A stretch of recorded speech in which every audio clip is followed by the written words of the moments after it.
잠시 기도하겠습니다. 하나님, 이 시간 우리의 마음 문을 활짝 열어 주옵소서. 우리의 삶을 값지게 만드는 하나님의 진리가, 그 알곡이 우리 심령에 잘 심기게 하여 주옵소서. 예수 그리스도의 이름으로 기도합니다. 아멘. 네, 오늘 본문 전도서인데요. 욥기, 시편, 잠언, 전도서, 아가, 이런 책들을 성문서라고 합니다. 성문서. 놀라운 지혜와 인생에 대한 통찰이 담겨 있는 보배로운 책들입니다. 이 성문서 중에서도 대단히 신비롭고 어떻게 보면 좀 난해한 책이 하나 있는데요. 그게 바로 오늘 본문 전도서입니다. 전도서의 저자는 전도자입니다. 전도자. 히브리어로 코헬렛이라고 하는데요. 그 뜻은 사람들을 모으는 자, 이런 뜻입니다. 사람들을 불러 모아서 이런저런 삶의 깊이와 비밀에 대한 이런저런 이야기를 두런두런 들려주는 그런 사람, 지혜로운 인생의 스승이지요. 오늘 이 시간에 전도자의 이야기를 듣고 우리 모두 인생에 대하여 보다 깊이 이해하고 또 삶의 지혜를 얻을 수 있게 되기를 주님의 이름으로 축원드립니다. 전도자가요, 먼저 우리에게 시작이 있음을 말하고 있습니다. 늦기 전에 기억해라. 고생스런 날이 오고 사는 게 수고로울 뿐이라고 낙담하기 전에, 날이 어두워지고 비바람 불기 전에 너의 창조주를 기억하라. 7절에서는 또렷이 밝힙니다. 육체는 흙에서 왔으니 흙으로 돌아갈 것이고 숨은 하나님으로부터 왔으니 하나님에게로 돌아갈 것인데 그때가 오기 전에 기억해라. 자, 그런데요, 제가 바로 좀 전에 전도서가 신비로운 책이라고 말씀드렸죠. 그렇죠? 전도서 12장 1절에 보면 너의 창조주 이렇게 되어 있죠. 그죠? 근데 히브리 말로요, 너의 창조주, 이 말은 너의 무덤이라는 말과 똑같은 말입니다. 다시 말해서요, 너의 창조주를 기억해라, 이 말은 동시에 너의 무덤을 기억하라, 너에게도 무덤이 있을 것임을 기억하라, 이런 말로 익힐 수도 있다는 뜻입니다. 제가 기회가 되면 후에 자세히 말씀드리겠지만 성경은요, 원본이 없습니다. 전부 다 사본입니다. 이 사본을 바탕으로 해서 원본이 무엇일까 추론해내는 학문을 비평학이라고 합니다. 신학자들이 말합니다. 너의 창조주보다는 너의 무덤이 원문일 가능성이 더 크다고 말합니다. 하나로 쓰여 있음에도 둘로 읽힐 수 있는 신비로운 글, 오늘 본문 전도서 12장이 그러합니다. 자, 이 본문을 읽으면서 우리의 선대는 어떤 생각을 했을까요? 여러분은 어떤 생각을 하십니까? 두 가지 음성이 동시에 여러분 귀에 들리는 겁니다. 이쪽 귀에는 너를 지으신 창조주가 있음을 기억하라, 이런 음성이 들리고, 이쪽 귀에는 네게도 무덤이 있을 거라는 사실을 기억해라, 네게도 끝이 있다는 사실을 기억해라, 이런 음성이 들립니다. 설교를 준비하면서 저 또한 본문을 읽고 또 읽으면서 그 맛을 느껴보려고 애썼습니다. 하나님이 나에게, 우리 파세데나 장로교회 가족들에게 무슨 말씀을 하시려는 걸까? 잠잠한 가운데 여러분들 7절을 다시 한번 보겠습니다. 육체가 원래 왔던 흙으로 돌아가고 숨이 그것을 주신 하나님께로 돌아가기 전에 네 창조주를 기억하여라. 우리는요, 창조주로부터 왔습니다. 이 땅에 와서 험악한 세월 보내고 고단한 인생을 살다가 그 어느 날 우리 인생의 끝을 맞이합니다. 육신은 진짜 끝입니다. 흙으로 돌아가죠. 그런데 영은요, 원래 그 영을 주신 하나님께로 돌아갑니다. 창세기 2장 7절이 쓰고 있습니다. 주 하나님이 땅의 흙으로 사람을 지으시고 그의 코에 생명의 기운을 불어넣으시니 사람이 생명체가 되었다. 여기에 쓰인 생명의 기운, 곧 생기와 전도서 12장 7절에 쓰인 숨이라는 말은 루아흐라고 하는 같은 단어로서 바람, 숨, 생기, 그리고 영이라는 뜻을 가지고 있습니다. 우리의 코끝에서 숨이 떠나가는 순간 이 땅의 모습으로는 정말로 끝입니다. 시끄럽다가도 아무 소리가 나지 않고 고요해지죠. 그러나 우리의 숨은 그 숨을 주신 하나님에게로 다시 돌아갑니다. 그리고 우리의 영이 하나님 앞에 서게 됩니다. 그런 게 어딨냐? 죽으면 끝이지. 사후세계가 어딨어? 하나님이 어딨어? 하늘나라 같은 건 없어. 이렇게 말하는 세상의 무사람들에게 죽음은 그야말로 모든 것의 끝이요 허무와 공허 그 자체가 됩니다. 그러나 만약에 그게 아니라면 그럼 어떡합니까? 죽음이 끝이 아니라면 육신은 땅으로 돌아가서 썩지만 코끝을 떠난 숨은 오르고 올라서 하늘에 닿아 하나님 앞에 서게 된다면 그러면 어떡합니까? 성도 여러분, 우리는 그리스도인이고 성경을 믿습니다. 우리는 죽음이 끝이 아니라는 사실을 믿는 사람들이죠. 전도자의 음성이 좀 더 또렷하게 들리실 거라고 생각합니다. 너는 창조주로부터 왔음을 기억하라. 네게도 무덤이 있을 것이며 네가 그 무덤을 지나 다시 창조주 앞에 서게 됨을 기억하라. 요컨대 우리는요 시작과 끝이 같습니다. 내가 이 땅에서 무엇을 하여도 어떻게 살아도 이래도 저래도 결국에는 우리 모두의 끝이 같습니다.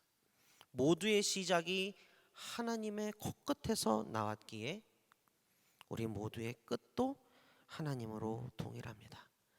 이 사실은 우리로 하여금 하나님 앞에서 고개를 숙이게 합니다.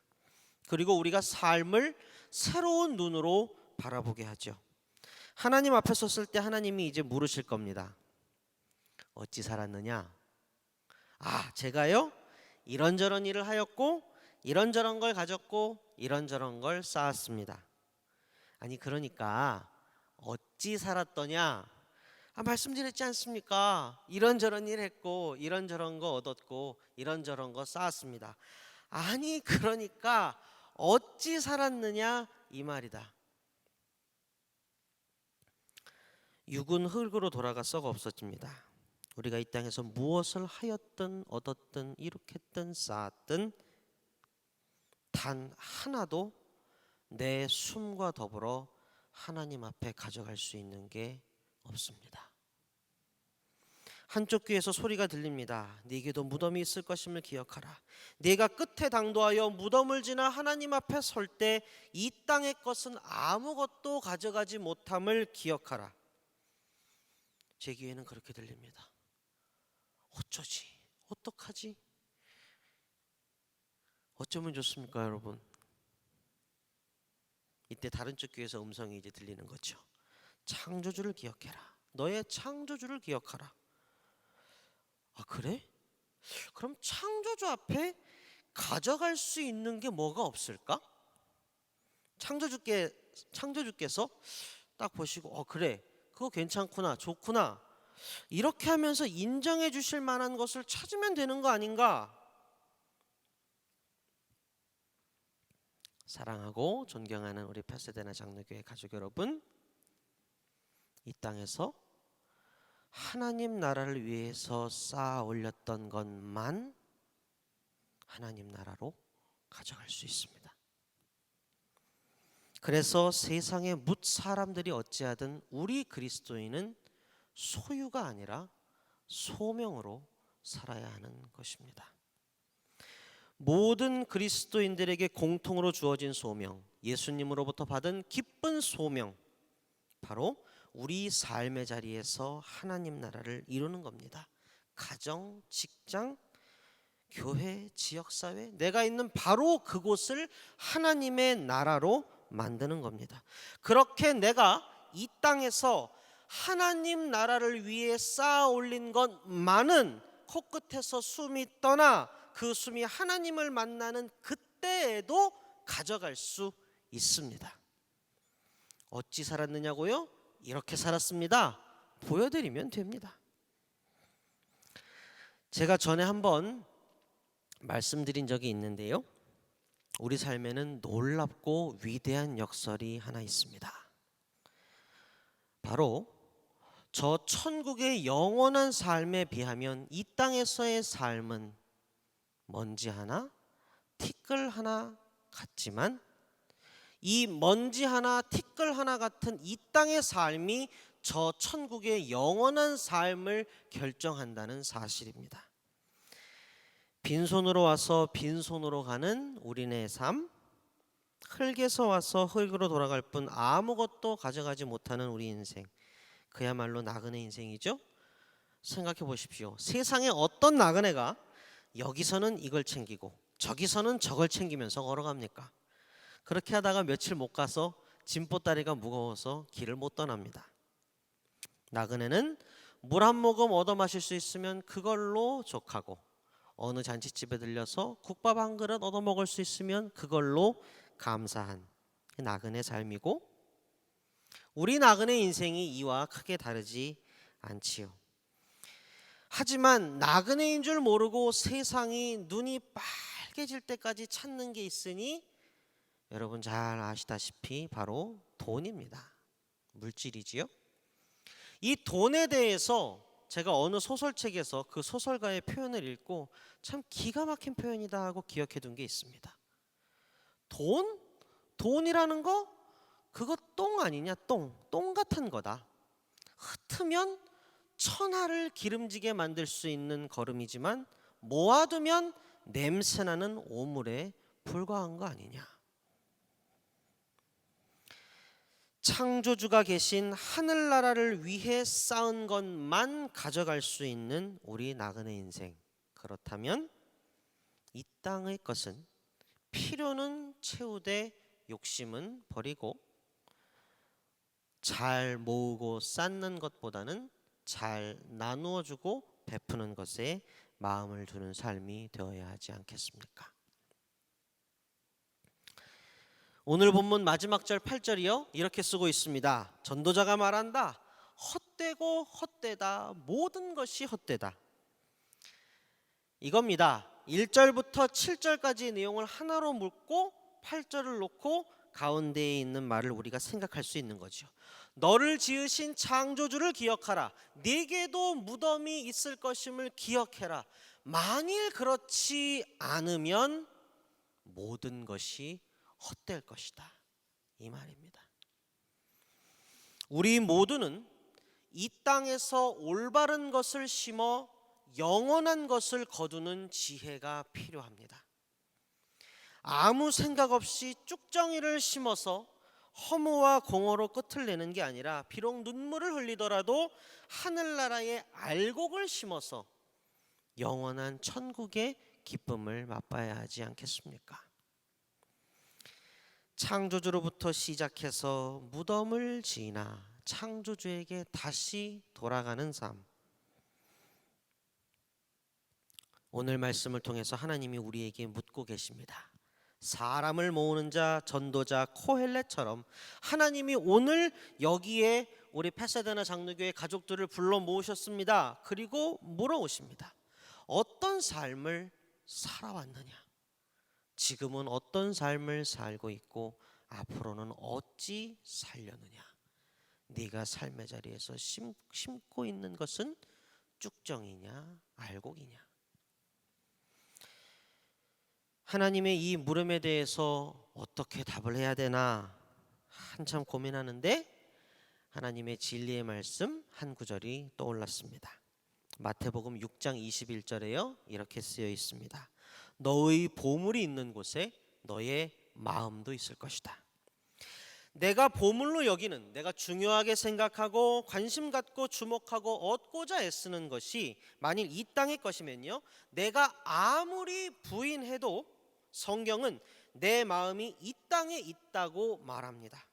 이 땅의 것에 대해서 설명하는 성경의 구절은 여러 가지가 있지만 가장 많이 인용되는 구절이 있습니다. 요한일서 2장 15절과 16절이 말합니다. 여러분은 세상이나 세상에 있는 것들을 사랑하지 마십시오. 누가 세상을 사랑하면 그 사람 속에는 하늘아버지에 대한 사랑이 없습니다. 세상에 있는 모든 것, 곧 육체의 욕망과 눈의 욕망과 세상 살림에 대한 자랑은 모두 하늘아버지에게서 온 것이 아니라 세상에서 온 것이기 때문입니다. 이렇게 분명한 하나님 말씀 앞에서 우리는 생각하게 됩니다. 그럼 하늘의 것은 도대체 무엇이란 말인가? 나의 보물이 하늘에 있다는 게 무슨 뜻인가? 내 마음을 하늘에 두려면, 그래서 다시 하나님 앞에 섰을 때 무언가 가지고 하나님 앞에 가려면 어찌하라는 말인가? 정작 우리에게 중요한 건 바로 이거죠. 어떻게 하면 되는가? 어찌 해야 하는가? 우리는요, 우리가 원하는 것을 얻기 위해 비용을 지불합니다. 우리는 우리에게 필요한 것을 얻기 위해서 안간힘을 쓰지요. 우리는 우리에게 좋은 것을 얻기 위하여 대가를 지불합니다. 아주 평범하고요, 전혀 문제될 것 없는 보통의 삶입니다. 그런데 우리가 그리스도인이라면 얘기가 좀 달라집니다. 앞에 질문을 살짝 각색해 볼까요? 우리가 하나님이 원하시는 것을 위해서 비용을 지불하였습니까? 우리가 하나님이 필요하다고 말씀하신 것을 위해 힘을 쏟았습니까? 우리는 하나님이 귀하게 보시는 선한 것을 위해 대가를 치렀습니까?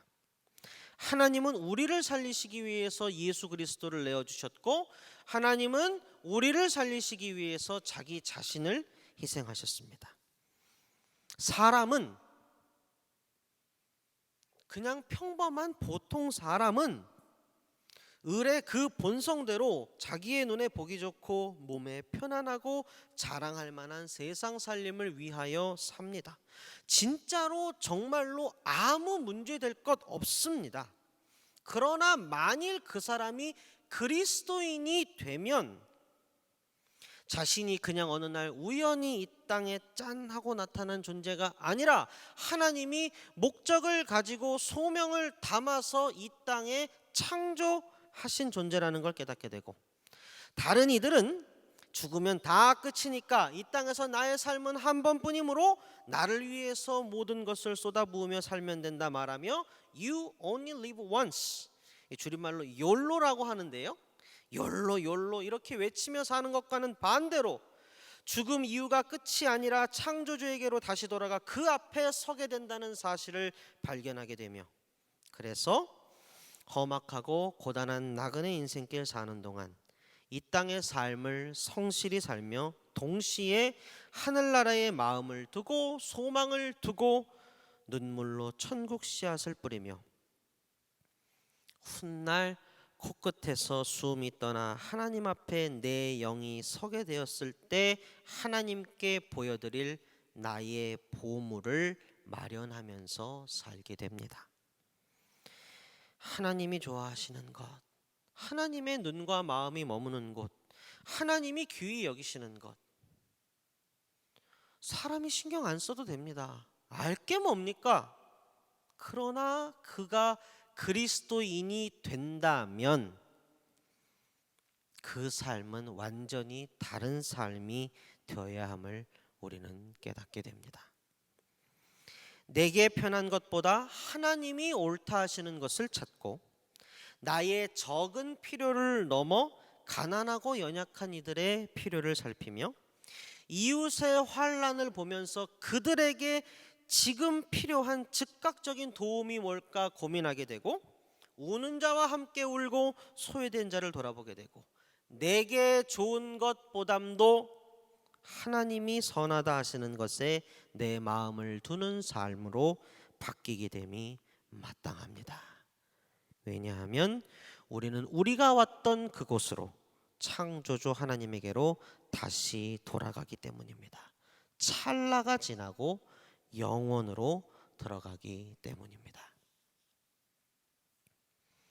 혹자는요, 말할 수 있습니다. 아니, 그거 너무 힘든 거 아닙니까?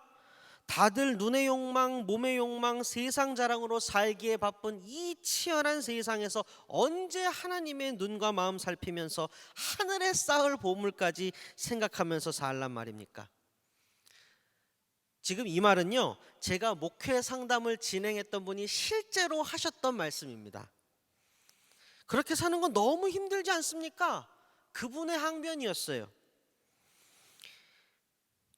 우리 파사데나 장로교회 가족들께서는 어떻게 생각하십니까? 같은 항변이신가요? 제가 그분께 말씀드렸어요. 그리고 우리 성도님들 앞에서도 동일하게 말씀드립니다. 어느 누가 쉽다고 했습니까? 성경 어디에 그게 쉽다고 쓰여 있어요? 당연히 어렵지요. 성경에는요, 명확하게 반대로 쓰여 있습니다. 누가복음 9장 23절 읽어드리겠습니다. 그리고 예수께서 모든 사람에게 말씀하셨다. 나를 따라오려는 사람은 자기를 부인하고 날마다 자기 십자가를 지고 나를 따라오너라. 날마다 자기 십자가를 지고 내가 부인해야 할 자기 자신은 이 땅의 삶이 전부라고 생각하는 본성 그대로의 나입니다. 눈에 보이는 것만 볼 뿐 그 너머에 계시는 하나님을 좀처럼 보지 못하고 보려 하지도 않고, 눈과 몸의 만족과 세상의 인정과 자랑에 젖어 그것으로 만족하며 헛헛함을 채우며 사는 존재입니다. 이 자아는요, 평범한 보통 사람의 모습이기에 자신이 병들어 있는 줄도 모릅니다.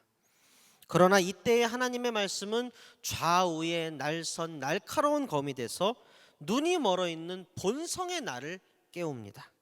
너는 하나님이 창조하신 존재이고, 너는 하나님으로부터 왔으며 다시 하나님에게로 돌아갈 것이다.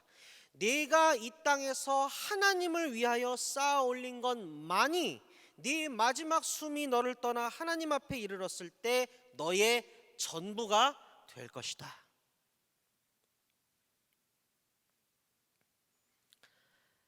말씀을 맺겠습니다. 지난해 저는 아픔과 기쁨을 함께 겪으면서 40의 나이에 늦가기 아빠가 되었습니다. 아빠가 되어서 딸을 돌보면서 딸의 얼굴을 이렇게 보고 있으면 그 삶의 본질에 대해서, 그리스도인의 삶에 대해서 정말 생각과 고민이 많아지더라고요. 그리고 이 생각과 고민을 모으고 모아서 우리 귀한 성도님들과 나누고 싶은 마음으로 오늘 설교를 준비했습니다. 사랑하고 존경하는 우리 파사데나 장로교회 가족 여러분, 우리 앞에는요, 삶이 놓여 있습니다. 우리는 싫든 좋든 간에 이 한 번뿐인 삶을 살아내야 합니다. 우리는 모두 하나님이 창조하셔서 이 땅에 오게 된 사람들입니다. 시기는 다르지만 언젠가는 모두 하나님 앞에 옹기종기 앉아서 기쁨의 대화를 나누게 되겠지요.